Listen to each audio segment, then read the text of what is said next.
A big hi and a warm welcome to all my student friends who are preparing for their board examination. Exam season is on and I love this period. And I will leave no stone unturned to help you get good marks in your examination. Today I am going to talk about a correct and a proper way of presenting your papers, of writing your board examination, how to write your answers correctly so that your paper presentation is accurate and you get maximum marks in your examination. That is what we are going to discuss today. At the end, I am going to take frequently asked questions which my students ask me regarding the proper way of presenting a paper.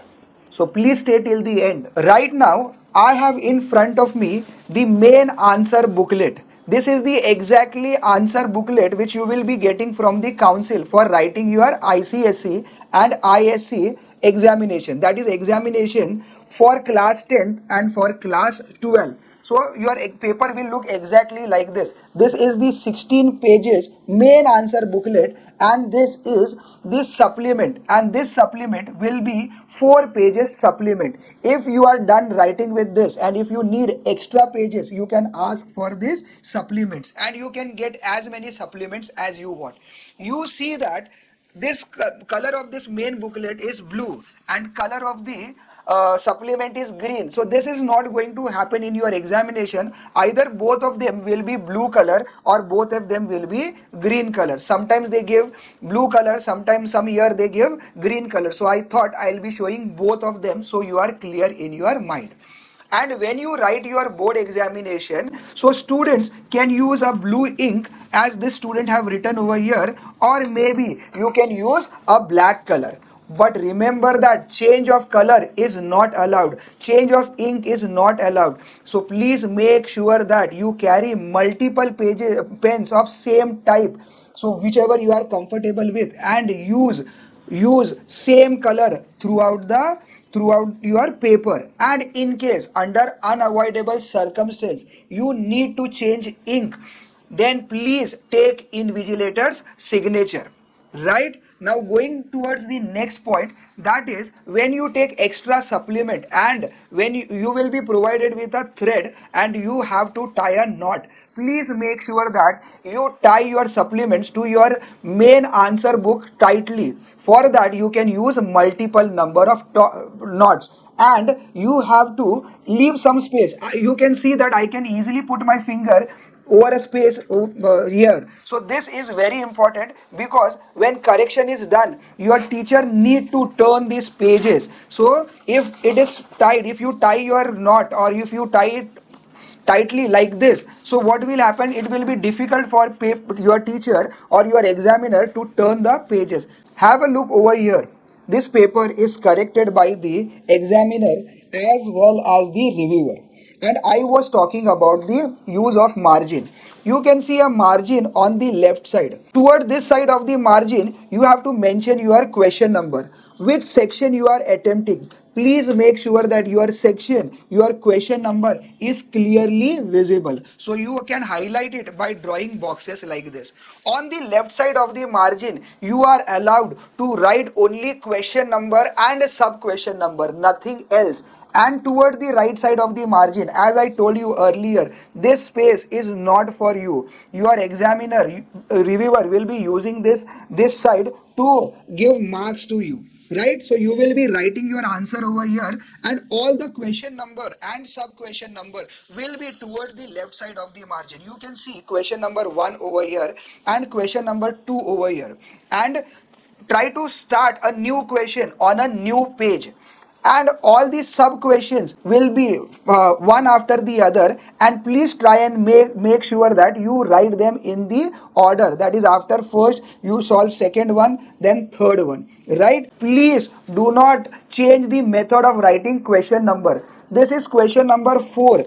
If this question number in your question paper is written in a Roman method, something like this, then you have to also write in a same method. I hope you can see it. Okay, so the format of the question number and sub question number you are not allowed to change. And for writing points you can use as A and B. And whenever you are drawing a diagram, draw a box to your diagram, give a title to your diagram, and label the parts properly. And when you label the parts, please make sure that arrow is towards the part and not towards the name. And whenever you write next question, question number 2, after question number 1, you can leave either 1 or 2 lines. Okay, and all the questions and sub questions have to be solved together. इसका मतलब ये है कि suppose आप चाहते हो कि question number 4 का फर्स्ट एंड सेकंड यहाँ लिखना है, थर्ड और फोर्थ एट द एंड या अगले पेज में, so please don't do that. Your answers will be disqualified. So all the question number along with all the sub questions have to be solved together. Okay, and start. If there is little space at the end of the paper, so leave that space. What you can do is you can use your scale and your pencil. Okay, and you can draw arrow like this. Okay, and also you can mention please turn over or PTO. That means your next question is on the new page. I hope it is clear to all of you. Still, if you have any doubt, you can write your doubt in the comment box. Should we underline the keywords? If possible, you can underline your keywords, but that is not mandatory. So if you are sure you have lot of time, once you complete your paper, what you can do is you can underline all the keywords, as you can see this student have done in this paper. So all the keywords are marked properly with the pencil and not pen. If you want, you can mark your keywords with the help of the pencil and not with the pen, right? And in case if you go wrong and if you want to change your answer, what you have to do is you have to strike through. Please make sure that you don't scribble, which will make your answer paper dirty. So you have to strike through, no overwriting or no scribbling, which can make your paper dirty or messy. Now last important 2 tips for your answer paper presentation. Tip number 1 is that never use slang language or a shortcut or SMS language. Please write your answers properly without using any symbols or something like that. That generally will irritate your examiner who is correcting your paper. And tip number 2 is please don't use unfair means or cheating in the examination. Never ever use your book or pages from your textbook or notes for copying, because council is very strict with cases like this. You can be debarred for 3 years. That is, you cannot write your board examination for next 3 years. So please make sure that you are not found cheating or copying during the examination. Sir, can you guide me what color pen I supposed to use to write my board examination? Nice question. I think I already have covered this. I will add one more dimension to this question, is what kind of pen are we required to use? So I will suggest that please use ballpoint pen, because if you are using a fountain pen or a gel pen, that pens tend to smudge and which can make your answer paper look messy. Okay, so please make sure that you use a ballpoint pen of a blue color ink or a black color ink, because red color is for your examiner and green color is for your reviewer. So you cannot use any other color except for blue or a black, because these 2 colors are for the students. Next question please. Sir, also, can I attempt an extra question so that I get extra marks? Thank you for this question. I know most of the students are haunted, terrified, confused by this question. That is, should they attempt extra question? Council has clearly mentioned they strongly advise against attempting an extra question, but nowhere they have mentioned that you cannot write or attempt extra question. So what my suggestion is, you whatever you are writing, write your answers properly. But yes, in case if you are not sure about your answer, you may attempt an extra question. Alright? Sir, should I write my answer in points or in paragraph? Please guide. Yes, this is another important question. Should we write our answers in points or in paragraph?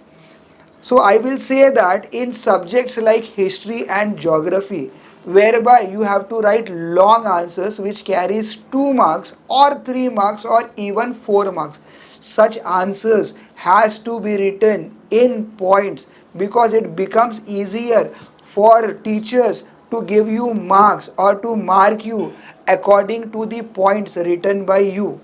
But in the subjects like physics, chemistry, and biology, where most of the questions are for 1 mark each, in that case, you can write your answer either in a single sentence or give reasons or question like that in a paragraph. So for subjects like history and geography, write your answer in points. And for sciences, that is physics, chemistry and biology, you can write your answer in points. What about the difference between questions? Should they be written in a paragraph or in 2 columns? For a difference between question or question related to differentiation, I will advise you to divide your page into 2 parts, and by after drawing a table you can write the difference in 2 different columns. Sir, now last question. How and where to do rough work? Again, students are confused with where and how to do a rough work. So I will recommend that watch my video, this video, if you want to have a clear cut idea of how to use your rough column. I hope now everything is clear in your mind as to how your paper presentation should be. Please follow the tips given by me when you write your board examination and come out in your examination with flying colors. So see you all in my next video. Till then, all the best.